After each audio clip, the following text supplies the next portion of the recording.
যদি তারা জুলাই বিপ্লবের স্পিডকে ধারণ করে তাহলে বীর পুরুষের মতন আমাদের এই রাজপথে এসে আমাদের স্বীকৃতি দিবে।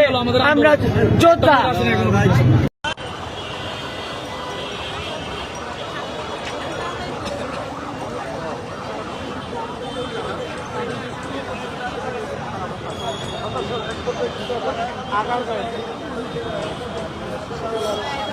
স্লোগান দিতে বলেন।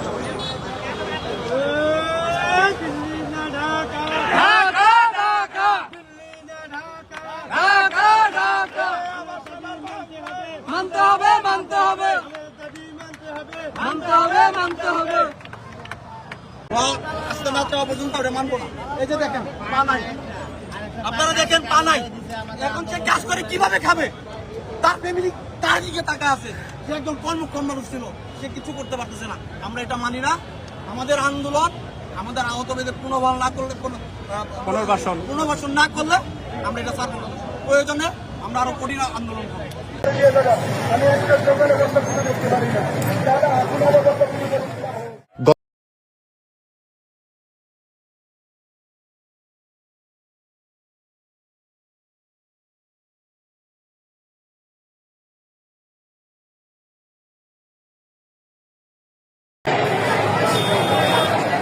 এক মাস 26 দিন হয়ে গেছে, একটা পুকুর পরিষ্কার করতে পারে, আমার শহীদ ভাইকে দেখতে পারে না, আমার আহত ভাইকে দেখতে পারে না। এটা কেন হবে? সে পুকুর পরিষ্কার কেন করবে? এই আমার আহত ভাই, আমার শহীদ পরিবার সাথে কি পুকুর পরিষ্কার করাটা কঠিন, জরুরি? এটা আমরা মানি না। আমাদের আহতদের আমাদের পুনঃস্থাপন করতে হবে।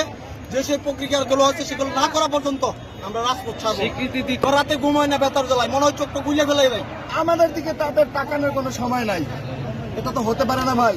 আপনারা যারা সাংবাদিকতা করছেন, আপনাদের কারো হাত যায় না, পা যায় না, অনেকেরই গেছে। কিন্তু এখানে যারা আছেন, যার হাত পা না গেছে সে তো বুঝবেন আমাদের কষ্ট। অনেকের ঘুম হচ্ছে না, আজকে 6-7 মাস কর্ম নাই, কাজ নাই। আমার গত 18 জুলাই উত্তর আজমপুরে গুলি লাগে ডান চোখে, কিন্তু 6 মাস আমি এখন কোনো সঠিক সুচিকিৎসা পাচ্ছি না। সিঙ্গাপুর থেকে কোন ভুয়া ডাক্তার নিয়ে এসছে 5 সদস্যের, তারা চোখ দেখে কয় গুড। গুড মানে কি? তার মানে আমার চোখ ভালো। তা আমি তো চোখে কিছু দেখি না। পরবর্তীতে আমি জিজ্ঞেস করছি যে আমার বাম চোখে কোনো ইফেক্ট করবে কিনা, বলে যে এর কোনো গ্যারান্টি নাই। তাহলে আমরা কি সুচিকিৎসাটা পাচ্ছি দেশের কাছে?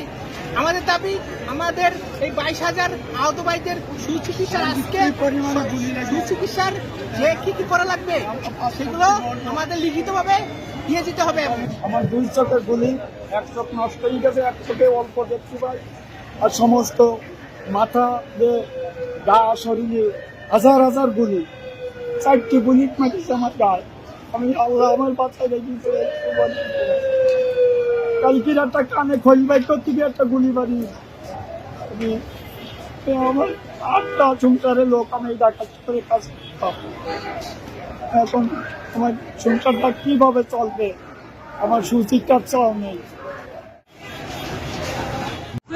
আমরা দিনে পর দিনে করেছিলাম হাসিনাকে পতানোর জন্য, এখনো সেম কাজ হচ্ছে। পরিবর্তনটা কোথায় হলো? চেঞ্জ কোথায় হলো? চেঞ্জ কোথায় হলো? 2টা দিন মানুষ না খায় বাচ্চা চলছে না, চুরি করা খায়। আমরা নির্বাচন নতুন দল নিয়ে বলে আরে সংস্কার নির্বাচন পরেও করা যাবে, কিন্তু আহত ভাই বিপ্লবীদেরকে আগে বাঁচাতে হবে, আগে চিকিৎসা দিতে হবে। তারা তো আর কিছু চায় না আপনাদের কাছে, চায় শুধুমাত্র স্বীকৃতি। আপনারা তাদের স্বীকৃতি দিয়ে রাষ্ট্রীয় সম্পদে রূপান্তর করেন, এটাই আমাদের সবচেয়ে বড় দাবি।